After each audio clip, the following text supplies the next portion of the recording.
like to start with saying, you know, for us in the Northern Hemisphere, today is the longest day, and it signals the arrival of summer.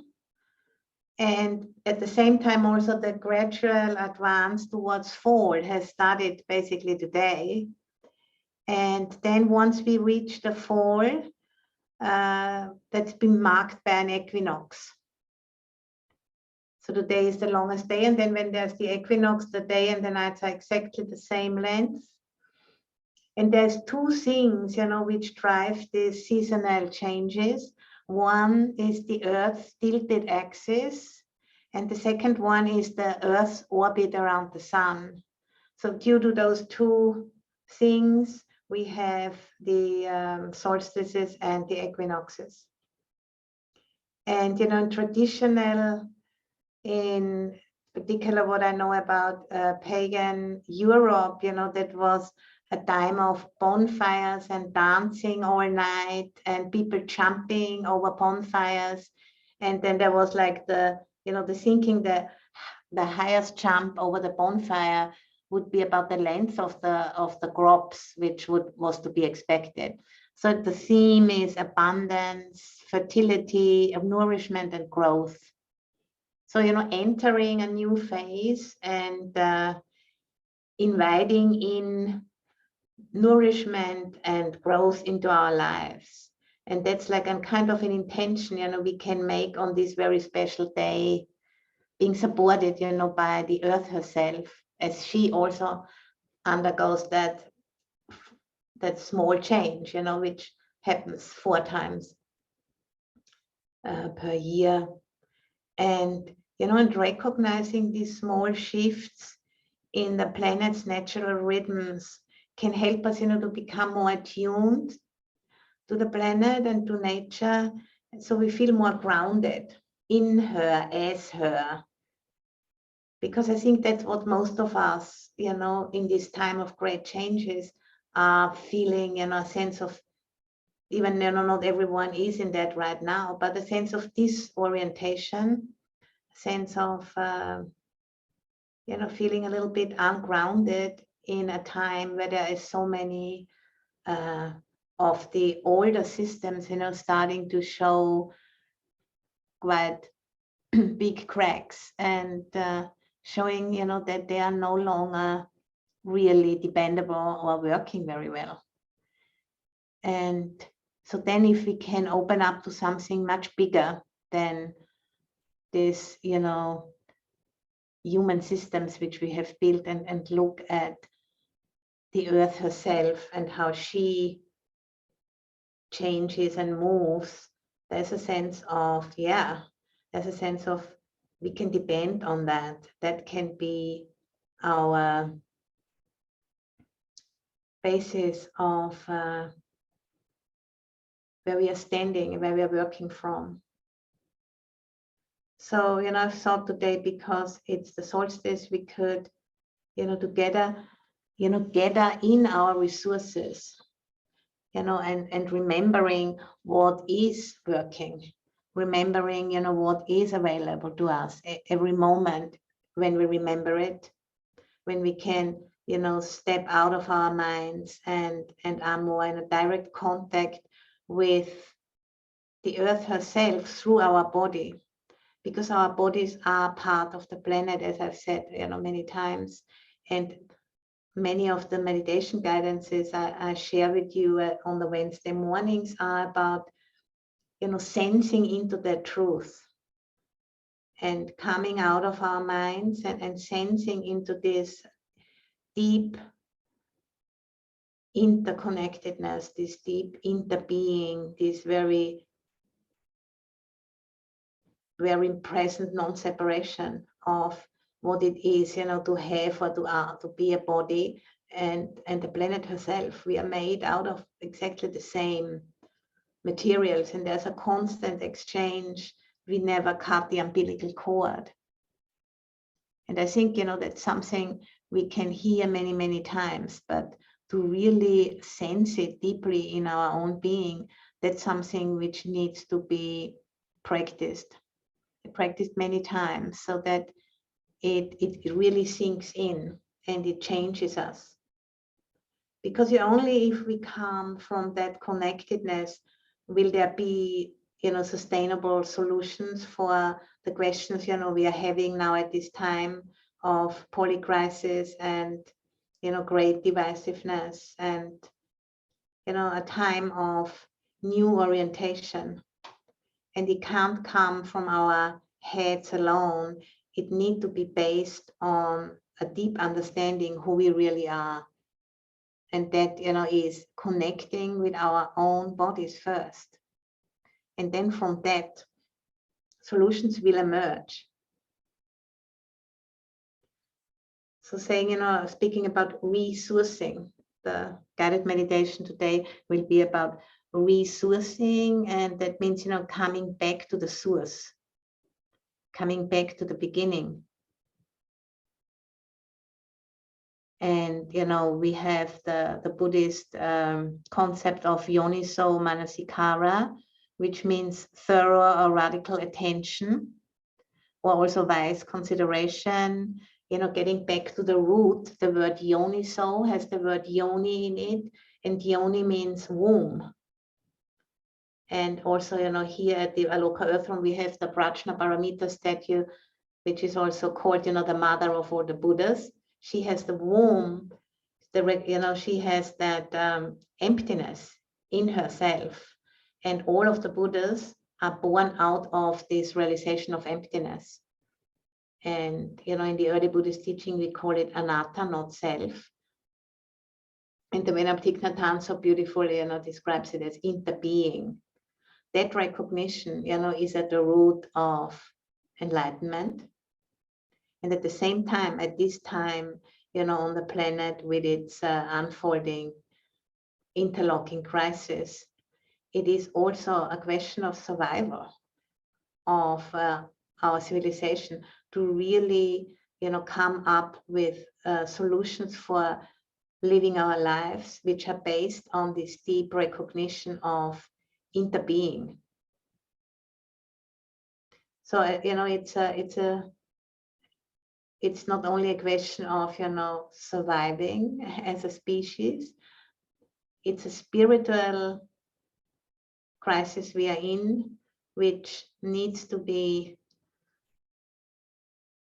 attended to very consciously in order for solutions to be emerging into consciousness, which are really speaking to what is going on right now. And this is a very great opportunity. And at the same time, we need the support of doing it as a collective, because it's such a complex situation we are finding ourselves in. When suddenly it becomes clear the old is coming to an end, and the new is just not yet really tangible. So in that intermediate space, we need to attend, to our own hearts, to our own minds, and to our own bodies. Because it's through that, that the new will be emerging and then will be embodied.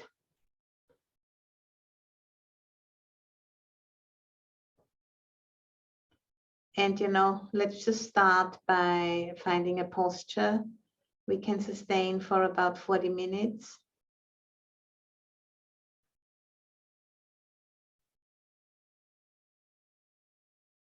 And, we don't have to work hard. It's an experiment. And we don't have to get anything right. We just start.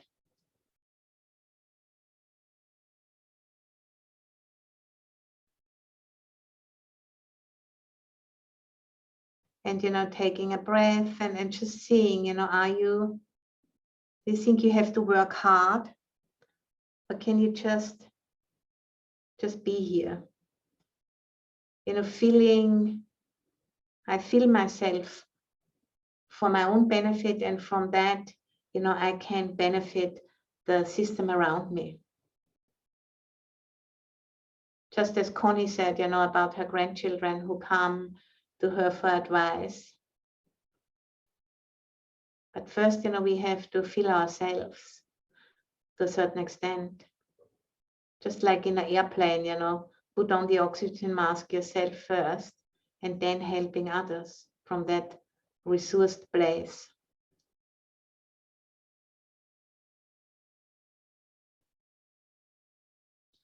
Slowing down and going into the body. Maybe, you can put, if you like, you can put your hand on your heart area. So you feel your body a bit more fully. That helps. Feeling the weight on the cushion and on the chair. The sense of gravity, which pulls us towards the big body of Earth. And, and let your breath take you deeper. And let your nervous system guide you.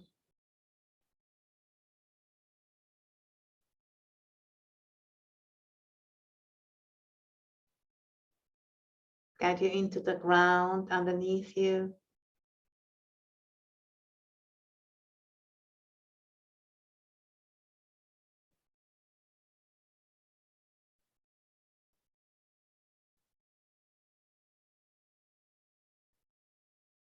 The earth body and the water bodies and the plants and the trees. And like all of those, we are just one, or it's sometimes called one secretion of the planet, like a tree, a walking tree.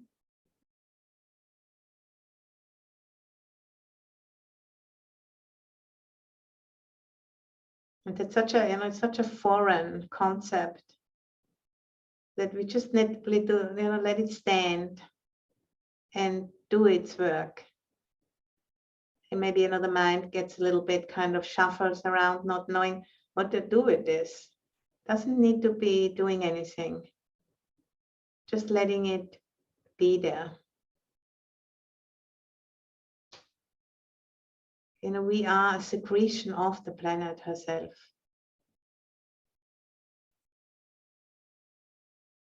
We are not outside of it. We are not masters of it. It's just so different than what we have been told for so long.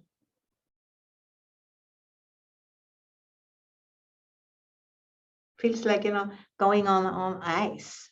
It's very slippery because we just can't get a hold of that. It's so otherwise.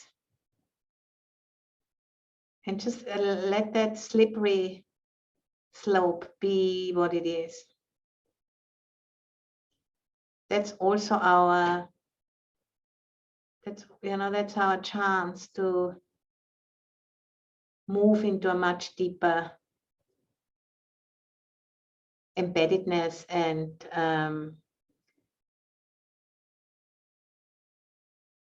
capacity, for relationship with what's really happening.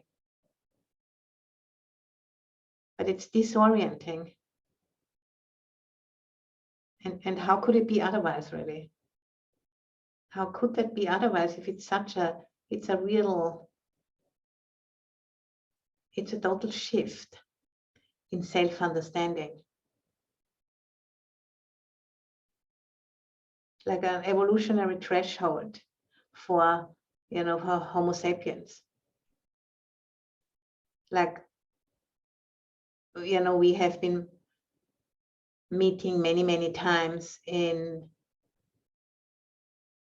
those 200,000 years, we are around, and all species, who came before us, whose intelligence we have inside of these bodies of ours.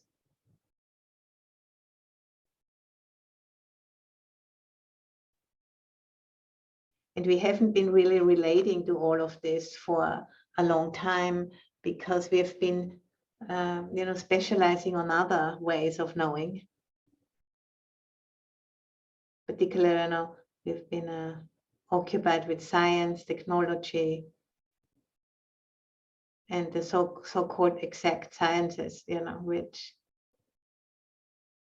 which are not that exact if you wake up to this very new way of self-understanding.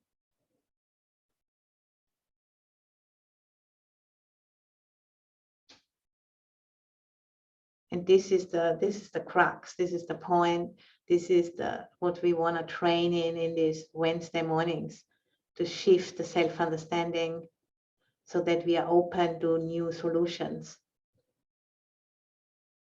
which come from a different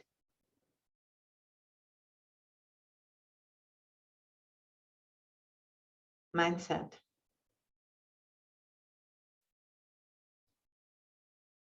You're no longer fantasizing about mastering the planet, but wanting to find our place inside of this great, intelligent, self-regulating system and make our contribution.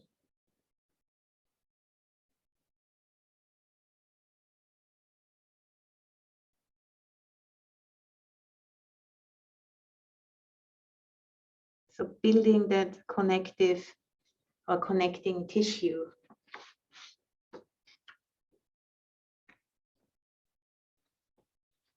by tuning to the biosphere in which we are embedded in. And that's also something very beautiful we can do when we are outside under a tree or any other lovely spot in our garden, in a forest.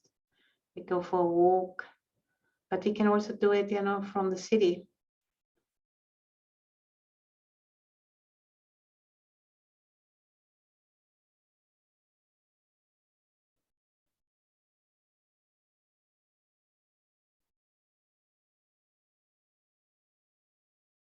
So healing through attunement to what is already here, what is already working since a long time.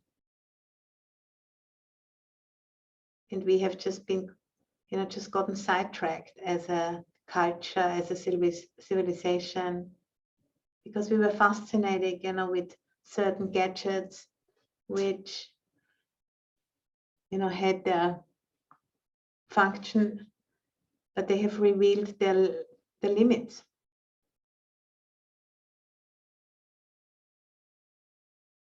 And they are not, life enhancing in the way what we need now at this time, where we recognize that we need to attune more to what's needed for planet Earth to regenerate herself, so that we will be able to live in right relationship.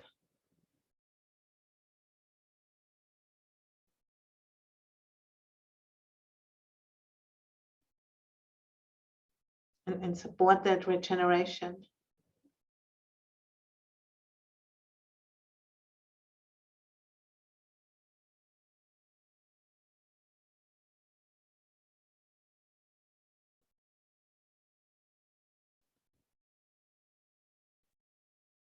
So, connecting with the flow of life from a place of wanting to serve it.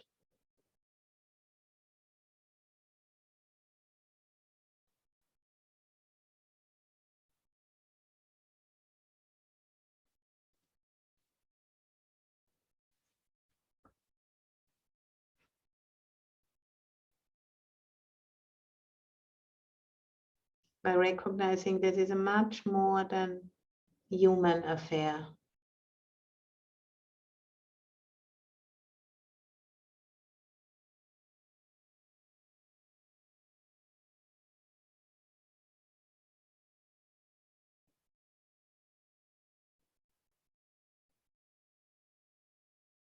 Long lineage of ancestors that connects us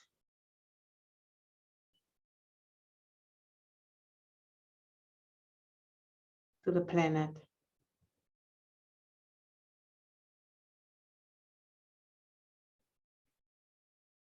Human and animal, plant and mineral,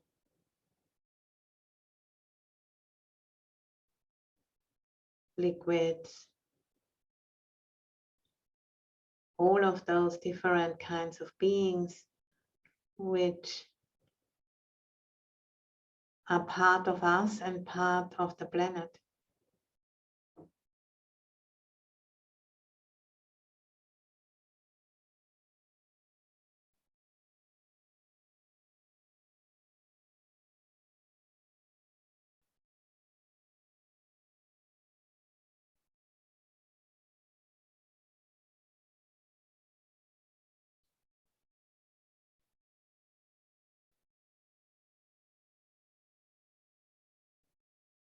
By attuning to that, we are tuning in with a data flow, with an intelligence which speaks to us, in a different way than, doesn't speak through language, but it informs us in a different way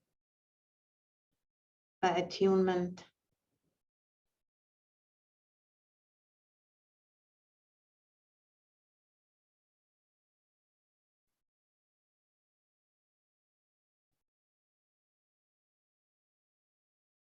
It's like when we are, tuning an instrument, the instrument of our own bodies and minds, we're tuning it in relationship to the planet herself. It's just simply through the intention of wanting to be of service,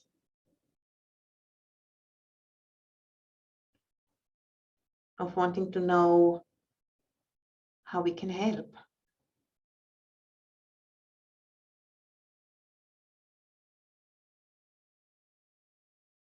How we can help that process to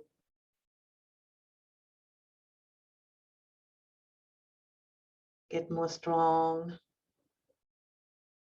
and deeper and wider.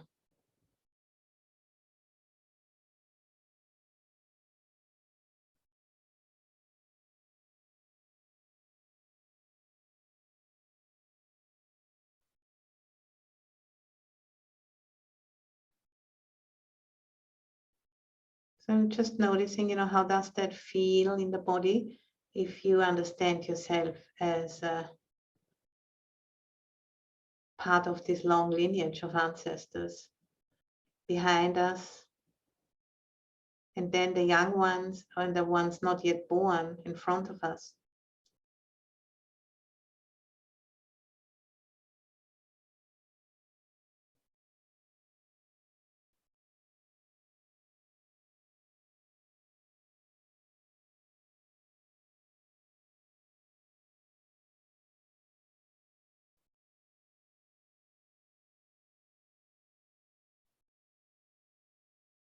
As we are taking our seat,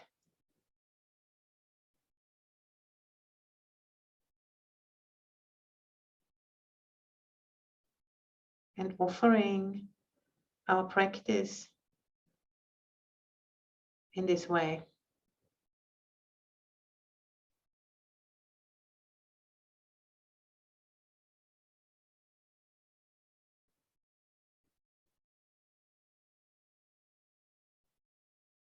So inviting emergence, into ourselves as a vessel, or into the community,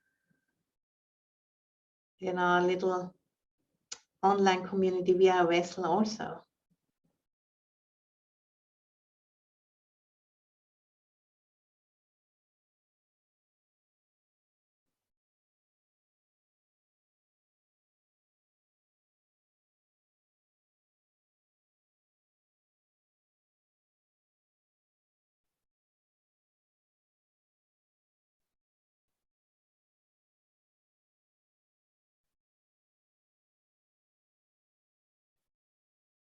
And noticing when we are drifting off into thinking.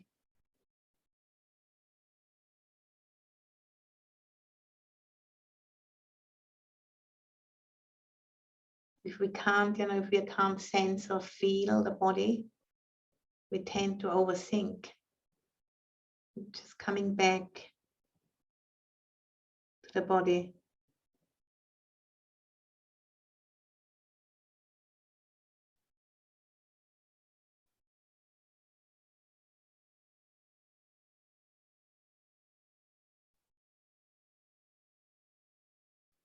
Don't think the world, but notice the world.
So sensing into non-separation.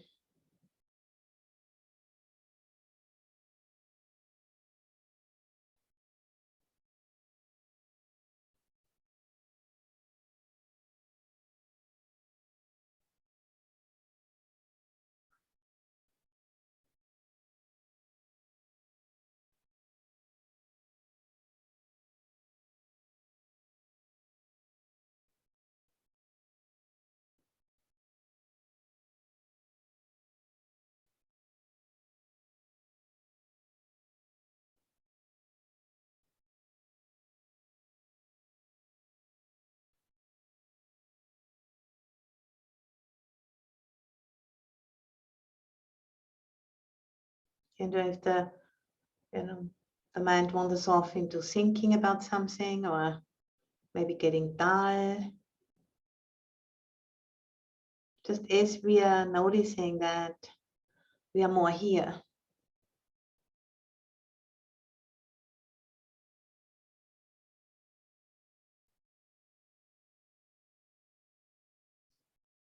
More connected, more in the flow of life.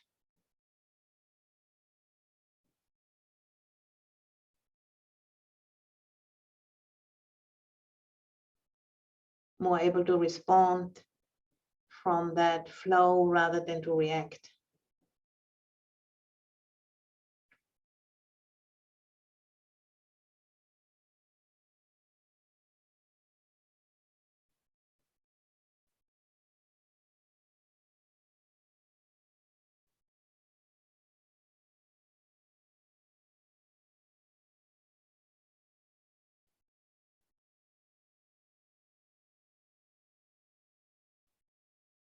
As these old assumptions start to disintegrate and give way to what wants to be born.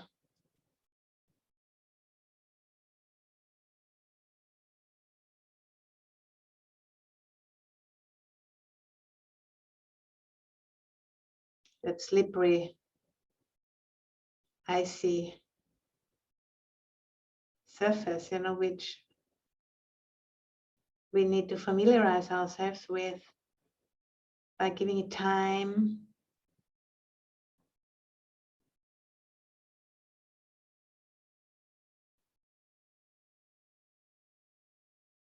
by not expecting too much too quick.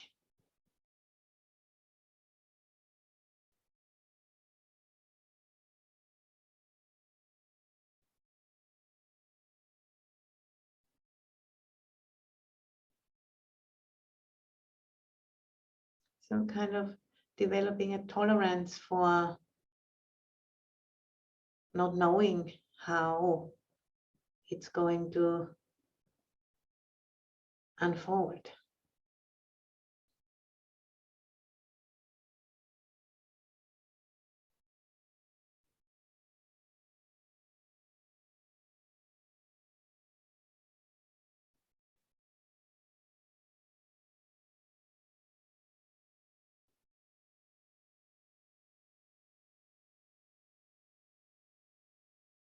And bring our love to that,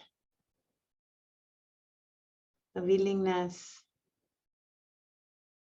to be with that messy process. That's love, loving kindness, for our own dis-ease and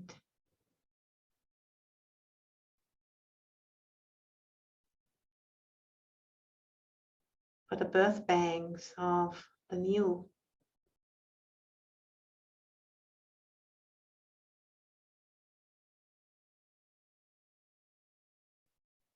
Tending to that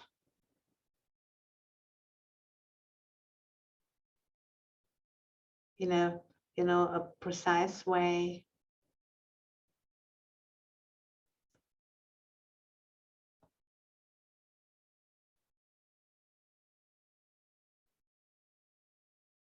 Embodied attending.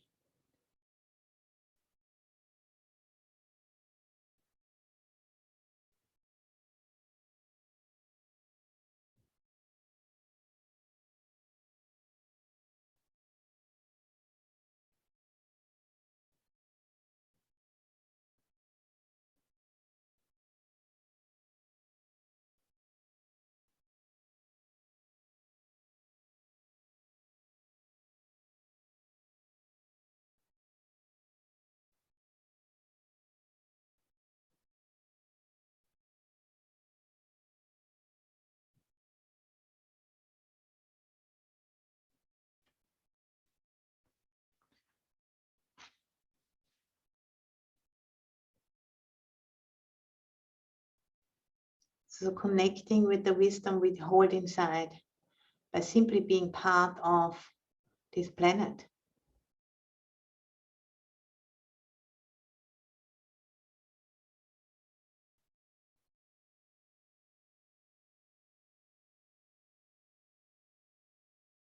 And until now we haven't really used it enough because we have been trained to understand ourselves as separate beings. And now at this threshold, this evolutionary threshold, that is what is changing. And by us doing this work, we are offering that to the system. For us, being willing to be on that slippery slope, to allow the discomfort of the not knowing how to do it. All of that's our service, that's our practice.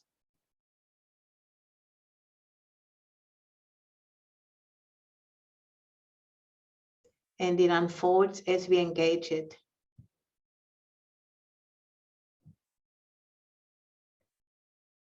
Any moment, we are engaging it, we are contributing to strengthening of the new way of understanding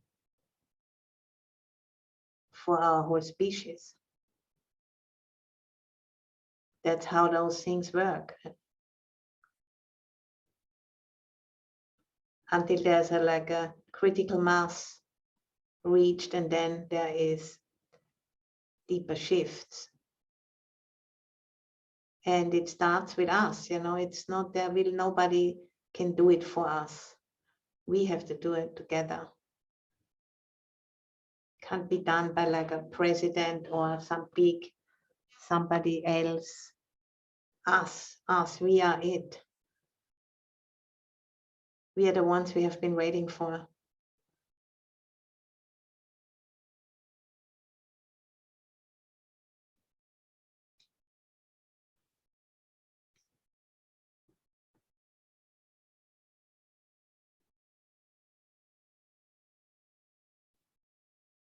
That's also part of the shift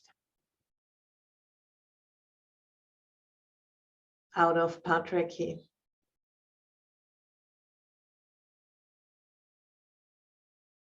Which is, age appropriate now for our species.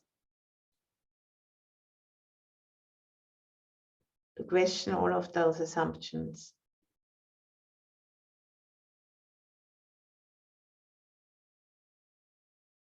And as we are tending to that healing through attunement with what wants to be born, as we are tending to that healing, the past heals and the future opens up.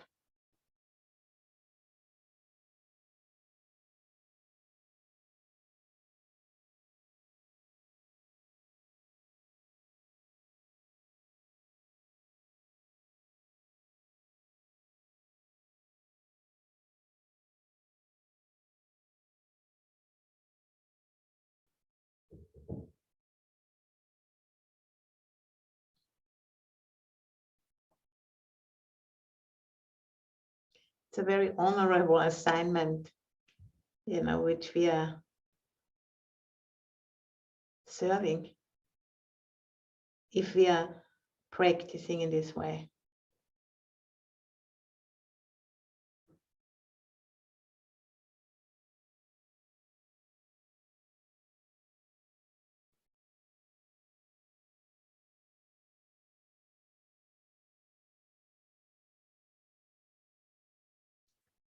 So they're being really aware of the breath, going in and out from the body,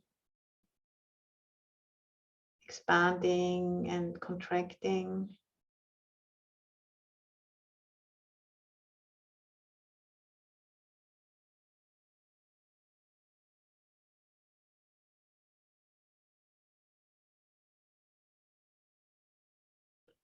And knowing that it is exactly the questions, which are coming up, the fears which are coming up, the disorientation which is coming up, the care,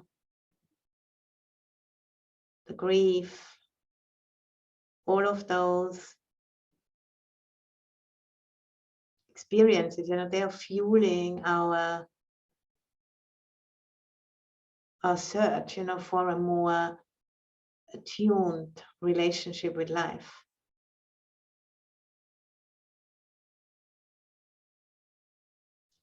For those who are really open to the recognition that many systems are showing big cracks, they're showing tendencies to break down. They're showing signs of needing adjustment, very radical adjustment, not trying to optimize the past, but building a new future.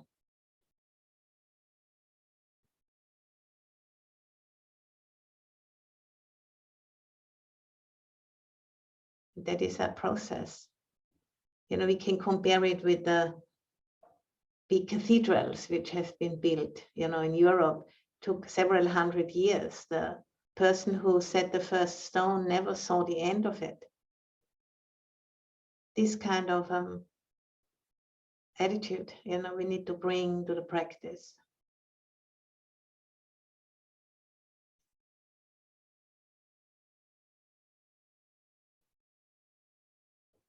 There have been many people who have been able to do this, otherwise you wouldn't have those beautiful cathedrals.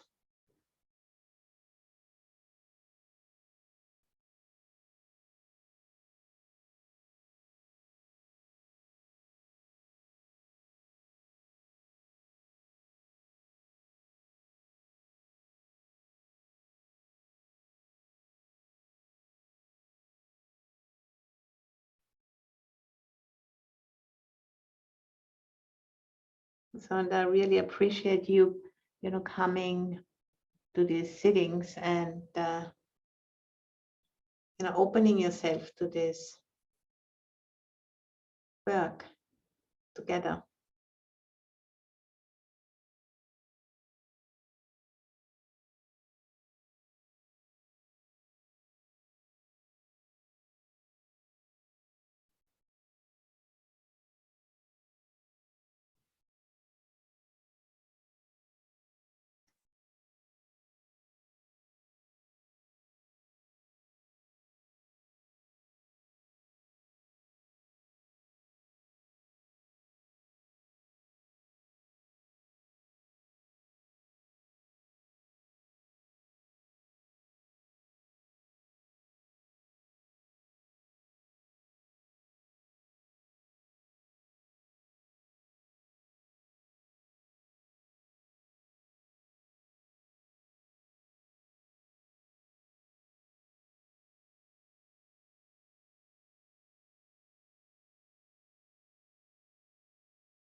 So, in the last few minutes of this meditation, I'd just like to end for the last few minutes with a blessing chant, a short blessing chant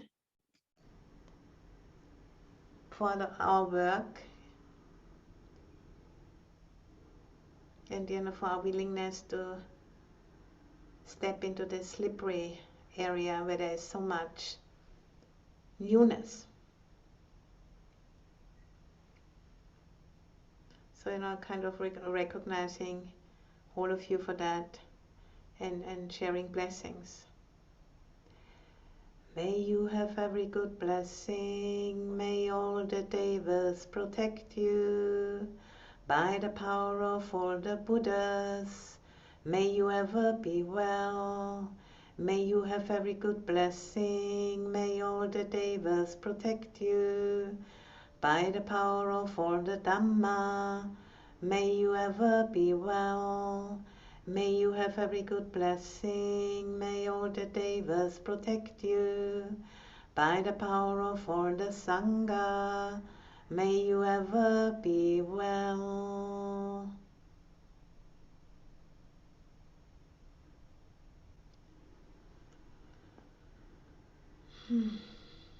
So, and then maybe we can slowly open our eyes.